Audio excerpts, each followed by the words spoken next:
Miguel Jaramillo Luján. Él es un profesional en temas de estrategia, gobierno, liderazgo público, comunicación, publicidad y marketing. Experiencia de más de 25 años como docente, periodista, analista, columnista y bloguero en medios nacionales e internacionales de América Latina. Con su experiencia en el ámbito político, precisamente quisiéramos que nos hable un poco de el liderazgo político y el marketing electoral.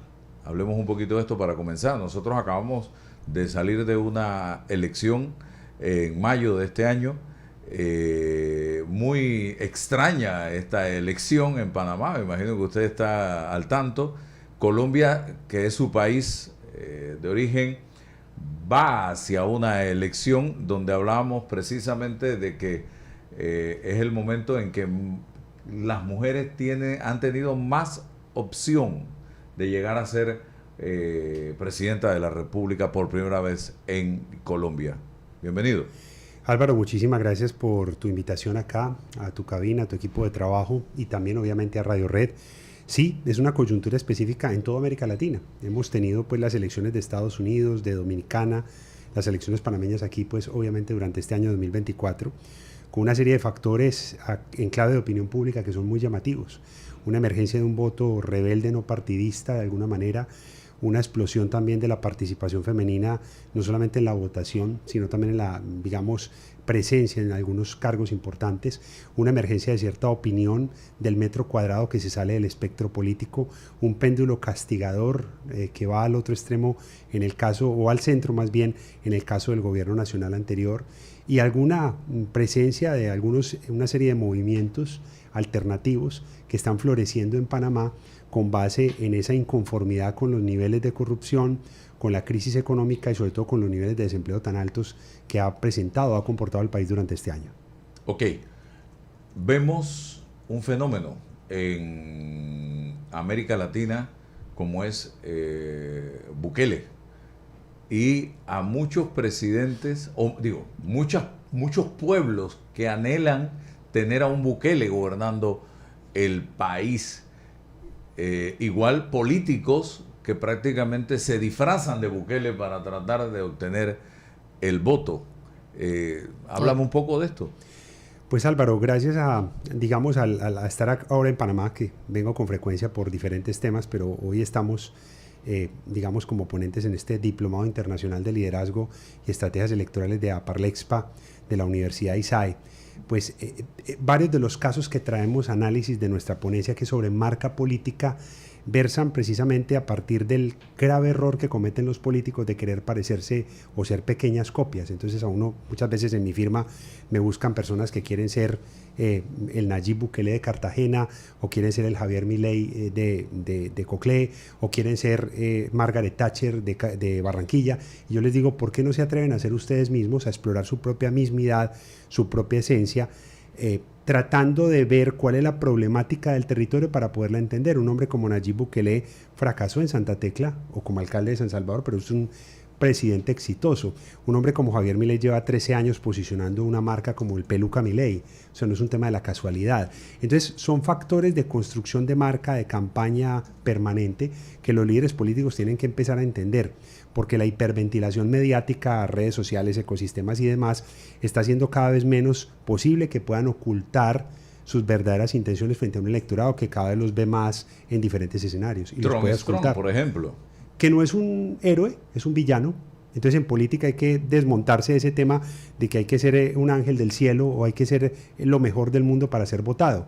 En el caso de Estados Unidos, por ejemplo, este año la gente no votó por el que generara más carisma, sino por el que presentó las soluciones, y lo hizo a pesar de sus problemas judiciales y demás para el metro cuadrado: salud, equidad, migración, todo lo que representó la agenda política de Estados Unidos. En cuanto a las elecciones panameñas que acaban de pasar, ¿qué lectura tienes tú en base a las campañas que se presentaron? Vimos a un presidente que no participó en ningún debate, en ninguno de los debates públicos que se hicieron, y justamente las propuestas de él estaban básicamente dirigidas para atraer masas. ¿Qué crees tú que prevaleció en el ojo público justamente para tomar la decisión que se tomó?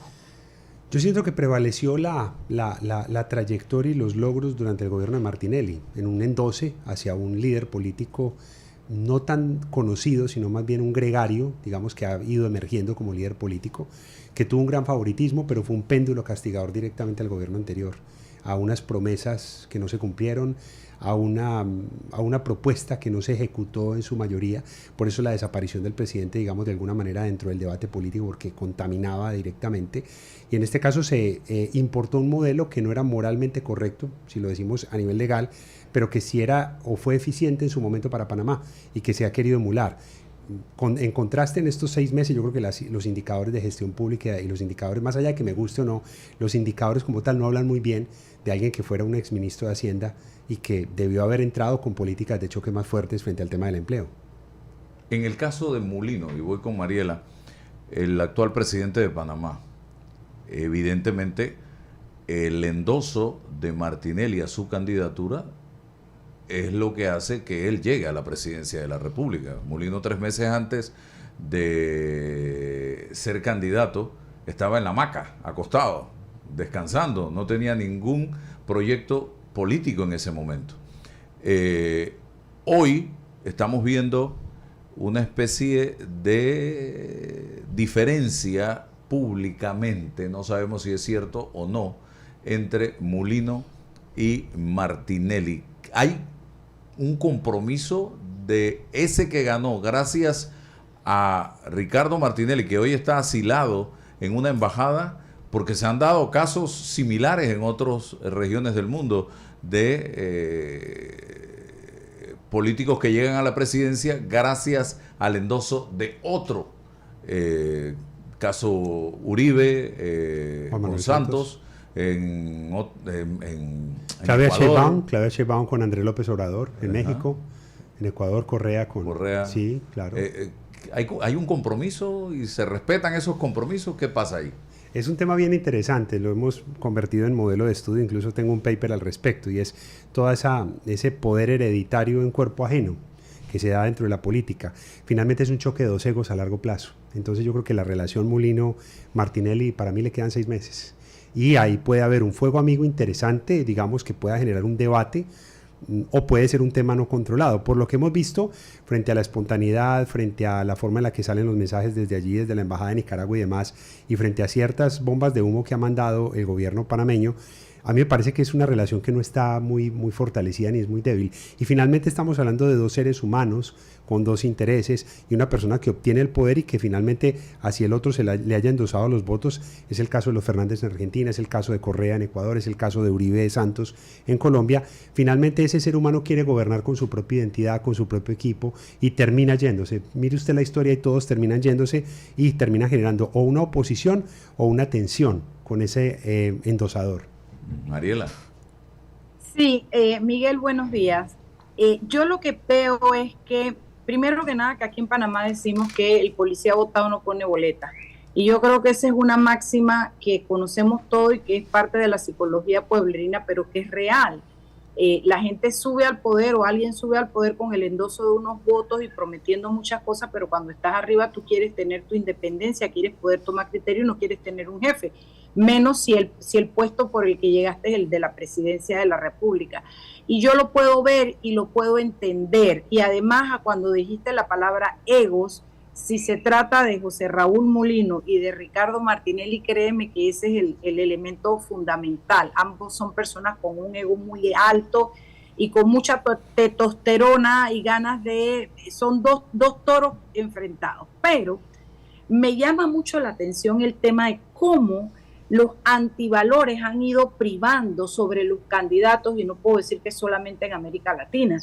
Entonces nosotros vemos presidentes o candidatos a presidentes favorecidos con el voto, que son personas amorales, bullying, delincuentes, gente que acá venimos de una entrevista con una representante que estamos hablando que se está peleando con un representante que fue condenado a 8 meses por tomar dinero de la misma junta comunal, creo que fue no estoy segura si fue en la misma junta comunal en la que hoy día está, y de nuevo está repitiendo. ¿Qué pasa con la gente, Jaramillo?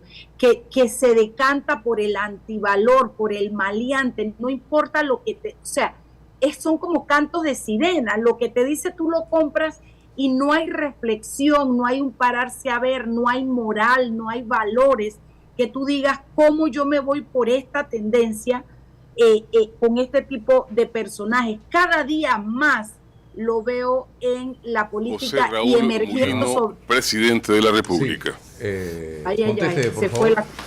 Yo creo que hay dos factores allí. Uno, primero, que la gente no siempre vota moralmente por lo correcto, sino por lo que necesita en su metro cuadrado. Y segundo, que Mariela y yo somos personas con una formación igual que ustedes, pero hacemos parte de un porcentaje muy reducido de la población que vota. Entonces, podemos pensar en valores morales, pero muchas veces la gente piensa en reivindicación o piensa en quién le resuelve, más allá de todos sus defectos. Bueno, gracias. Gracias. Gracias, nos vemos el otro año. Gracias a Muchísimas nuestro invitado gracias. Gracias a en el día de ustedes. hoy. Un feliz Vamos día. a Presidencia de la República. Deseo hacer algunos anuncios de cosas positivas con el ánimo